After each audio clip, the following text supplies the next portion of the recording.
Cowboy Nation, looking at this free agent list that's here, heading into the draft, we got less than 30 days now before the draft kickoff, I believe. And here's the thing. The Dallas Cowboys and beyond, they are waiting to after the draft in order to make a selection on some of the guys that we deemed as, hey, a guy that's going to be a difference maker. There's a report from Inside the Star saying, hey, take a look at Akeem Hicks. Of course, he's good. I like his skill set, but he would be 33 heading into this season. And what the Cowboys like to do is, hey, they see the talent, they understand what he brings to the table. But at 33 years of age, that price going to have to go down. And on top of that, they do not want to make a move right before the draft because it throws and it messes up the draft board. Now, after the draft, it will be a nice, unique look to bring in Akeem Hicks for a cup of coffee. Now, my thoughts on this entire list: Matthews, Odell Beckham, Bobby Wags, maybe Bobby Wagner, maybe the guy that they could squeeze just before the draft. But outside of anything, Gilmore, Jadeveon Clowney, Melvin Ingram, Landon Collins. Maybe that's a situation, but you got J-Ron Kearse. And I believe J-Ron Kearse exhibit something better than what we've seen out of Landon Collins in the last few years. You got Julio Jones, AB. You know, we talked about AB before because AB kind of said, hey, I will play for Dallas basically after my surgery of the ankle. Just take a look at me, Cowboy Nation. And I believe that that's a situation down the line, but I don't think that the Cowboys got the PR strength to pick up an AB, right? And then the Julio Jones, that's a long tooth. They might as well go into this draft with a clear mind. And then after the draft, maybe down the weeks leading into the OTAs or what have you, you pick up the phone and you say, hey, what's up? And Rob Gronkowski, he's not even on this list, basically. No. I don't think that he will go to a team if Tom Brady is not throwing him the ball, right? That's the only way he will go to a team. And I could be 1,000% wrong on that, but I believe that Rob Gronkowski will not go to a team unless you got 12 throwing him the ball. Now, neither here nor there, the Dallas Cowboys in general, the free agent period, the, hey, let's wait, hey, let's not spend big bucks, let's sit this one out. If you look at it, yes, we do draft pretty well. Now, I'm going to bring this up. Jerry Jones said it was personal, right? And he said that, hey, we shouldn't be diving into this. I did everything for the best interest of the people that were involved. The information that we are involved in as a team or as an organization, and I think it's everybody's right, but it is also a right of the people involved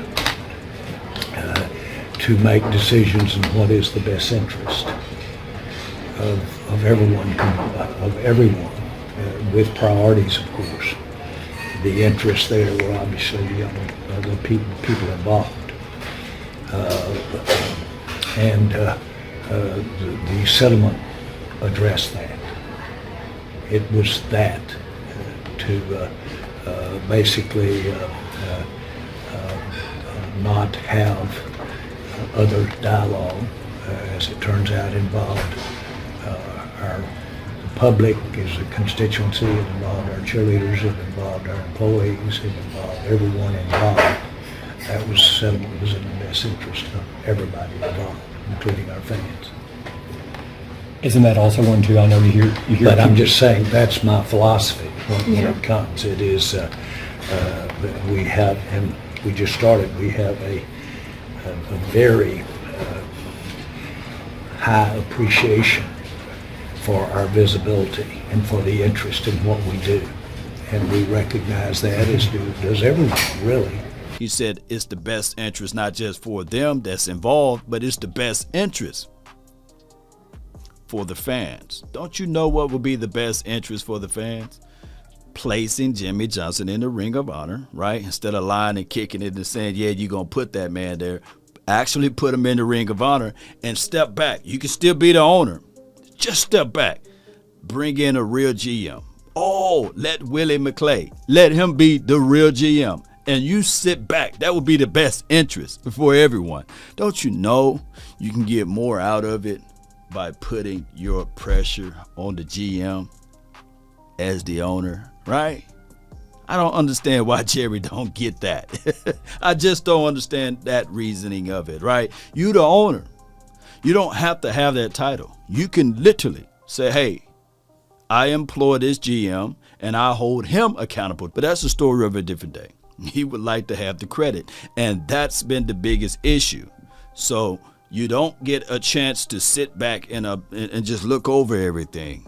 You got your hands in it and you kind of mess up things. Basically, collectively speaking, if you were just to stay focused on the marketing and promotion and pushing things out as the owner and allow general manager to be the general manager, allow the coachings to be the coaching, or allow the coaches to be the coaches, that will work out better for this organization.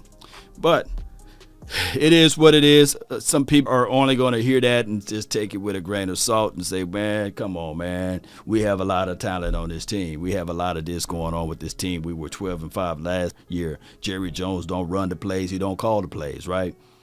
But we all know.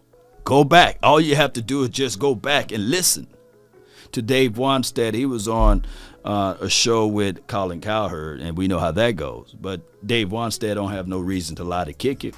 He was literally saying that the first 5 years, Jerry was doing Jerry things for promoting the brand.